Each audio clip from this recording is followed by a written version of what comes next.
overweight or, having such, health concerns. But turning it into a service and actually pushing it through the community, especially community that when you started it, and even now, did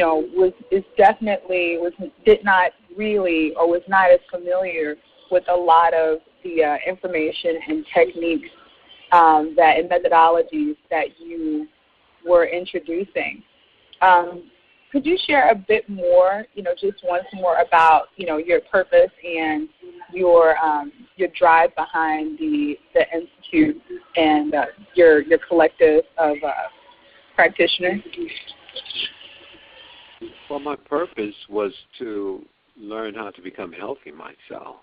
That was my primary purpose, was to learn knowledge so that I could become healthier and that I could help my family members and friends become healthier. That was my initial purpose. It was to turn my health from the challenge that I had, developing the sarcoidosis and having the challenge in my breathing, getting sick, like getting colds, and colds could grow into pneumonia. This is how Bernie Mac died. So in this challenge that I had of wanting to get healthy, I started looking at my family. Started looking at my aunties and my uncles, and they were in their 60s, their 50s and 60s, and I said they need to know more of how to become healthier themselves, because when one starts to move into their 50s and 60s, this is when they start to develop health problems. Hello? Hello? Yes, I'm here. I just wanted to make sure you were still there. Oh, absolutely. They start to develop health problems. The average person within 50 to 60 years old, the average one, will develop heart problems. They'll develop diabetes. They'll develop kidney problems. They'll develop problems with their spleen, problems with their gallbladder, problems with their liver. These are average, common, everyday problems that the average person will develop, and they will thus be on medication. Well, people in my family started developing these problems. One of my aunties, she was 58. She died at 58 years old. Well, at the time, she died of cancer, but at the time, I was questioning the health of my family. My grandfather lost both of his legs up to the hip by the time he was 67 years old. He was a strong, vital. Wow. Had a farm, 300-acre farm, so he was very strong. So I started looking at how do the body break down. I'm sure there's a lot of listeners on this call who have family members, mothers, fathers, aunties, uncles, cousins, grandmothers, grandfathers, who already have problems, who already are on medications. Well, that time ago, I started looking at that, and I said, that is what I need to know about, and I need to start exposing to the people who are ready, how do your body break down, whereby you need to be taking medication and then getting side effects from the medication, breaking you thus even further down. Right. And Go ahead. I'm sorry. No, I was saying, what's always been very interesting to me is that it seems as if, once people start taking a lot of medication, and I know this was the issue with my great-grandmother. She had never really taken medication, but when she got into her late 90s, I think she had something. I can't remember what it was, but they started giving her medication, and then like maybe a couple of months later, they had to start giving her medication to make sure that the medication that they gave her didn't interact with each other negatively. And then it was interesting because she was taking medication for something and then the medication for the medication. And then before you know it, she was like on so much medication. And, she died very shortly after. She lived to be 99. But, that's not really uncommon in my family. And I think that if she wasn't taking so much medication, amongst other things, she definitely would have lived a lot longer. It seemed like the medication she was taking and the combinations really accelerated everything. Yes, the medications themselves, the effects upon the body is that you have toxins that the liver has to deal with and the kidneys have to deal with. Let me give you an example. There's a very popular, very common medication called Lipitor. It's a new medication. And this medication people take for cholesterol. This particular medication can have very negative effects on your liver. And so when you first start taking the medication, they have to do liver tests on you to see if your liver can handle the medication. Because they find that some people, if their liver is not working up to par, that the medication will now break down the liver. And one of the side effects of this Lipitor is it causes pain in your hands and in your arms. So a person who might not have any pain, but who now has a cholesterol problem, now starts to develop pain from taking the Lipitor. Now Absolutely. take another medication for the pain. Yeah, I've listened to some of these commercials with some of the medication, and it's not funny, but it's almost surreal how long it takes for them to tell you some of the possible side effects. Well, one of the Go ahead. exposed medication in the last 5 years that have had a tremendous negative effect on society was a medication called Vioxx. This medication is called a COX-2 inhibitor, which means that it's supposed to inhibit pain. So people were taking this medication for arthritis, along with the medication called Celebrex and another medication called Aleve. On the marketing of the medication called Celebrex and Aleve, they told you on the package that this could cause your heart to have some problems. The Vioxx, they did not tell the people that the medication could cause problems with the heart. So the problem that the Vioxx caused as an arthritic medication, it caused your blood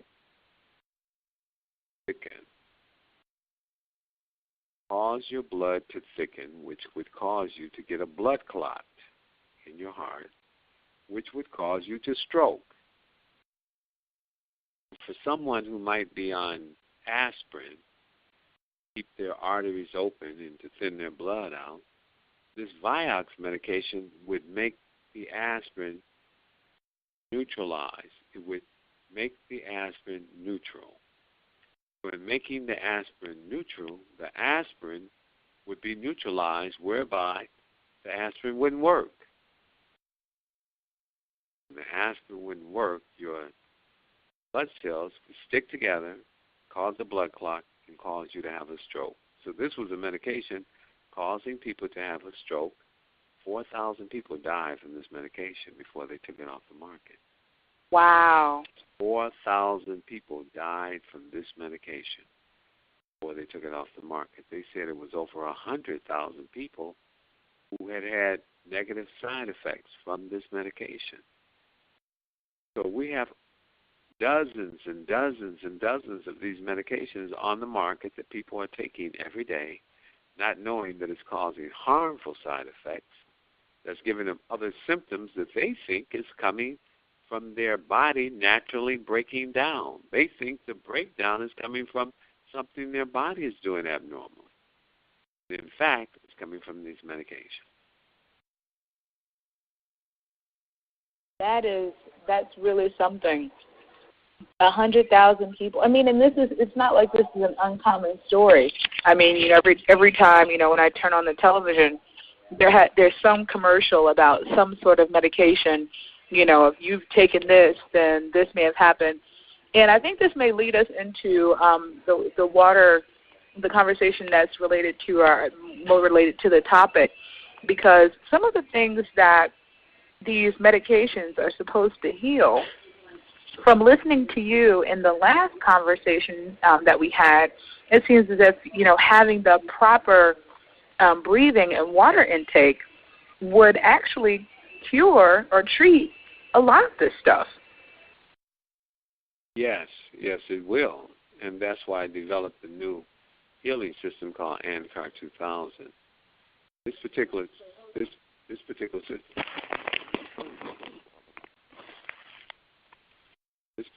system, you breathing, and when you do this breathing, you do it every day, and you increase it till you get to 2,000 breaths, 15 to 20 minutes.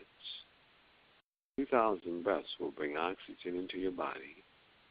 It will help to create what we call decrease of fat cells. Decrease of fat cells is the secret and the key to preventing diabetes. It will also develop a six-pack in your diaphragm. It will develop you to have endurance and stamina like a 20-year-old, and it will develop what we call the third wind. It will make you stronger than you've ever been, staying on the table doing this breathing. The new program that I started, looking at the state of health of our community. The average person in their 40s, they don't exercise too much more.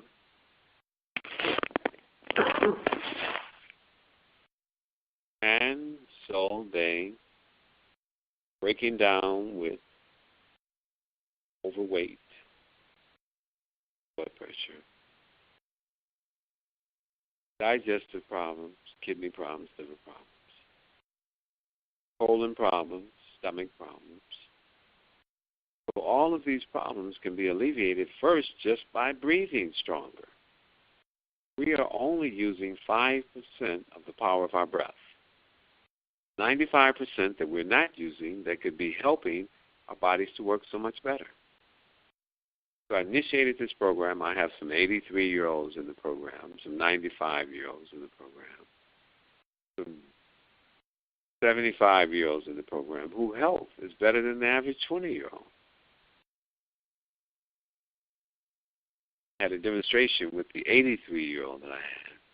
And I had her doing breathing, and then I had someone who was 25. She breathed better than the person who was 25 since she's been in the program. So this is a program that we have called ANCAR 2000, which stands for Athletic Neurocardio Aerobic Regeneration Program. It means that the athlete who is developed in this program starts to become an athlete within 2 breaths of doing this program. The goal is to get to 2,000 breaths and to do this every morning. By the time a person gets to 2,000 breaths, they will have changed a lot of their physiology, because the average person between 50 to 100 breaths get dizzy. They can't breathe 50 to 100 breaths without getting dizzy. So this program has had great acclaim, great success, and the program came from dealing with athletes who were in super health and super health. This is the program, Janice, that we're now putting on community awareness and bringing community members into this program to restore their health back to 20 years old. Absolutely. Well, again, as I had kind of touched on a bit earlier, the combination of the breathing. It's really interesting, right? After Mood and then yourself, just about every one of our speakers, no matter what the topic was, the discussion, in some point, in some area, spoke about the importance and power of breathing. And I just thought I'd share that with you because I thought that was just really awesome that would come up in every section, on every dialogue that we've had pretty much since we started Ignite Your Soul Connection. So I just wanted to share that with you. But let's move forward a bit into the topic tonight. What are you sharing with our listeners this evening? Well, this evening we're going to be talking about water, the critical importance of understanding water. Water can be the major element that your body needs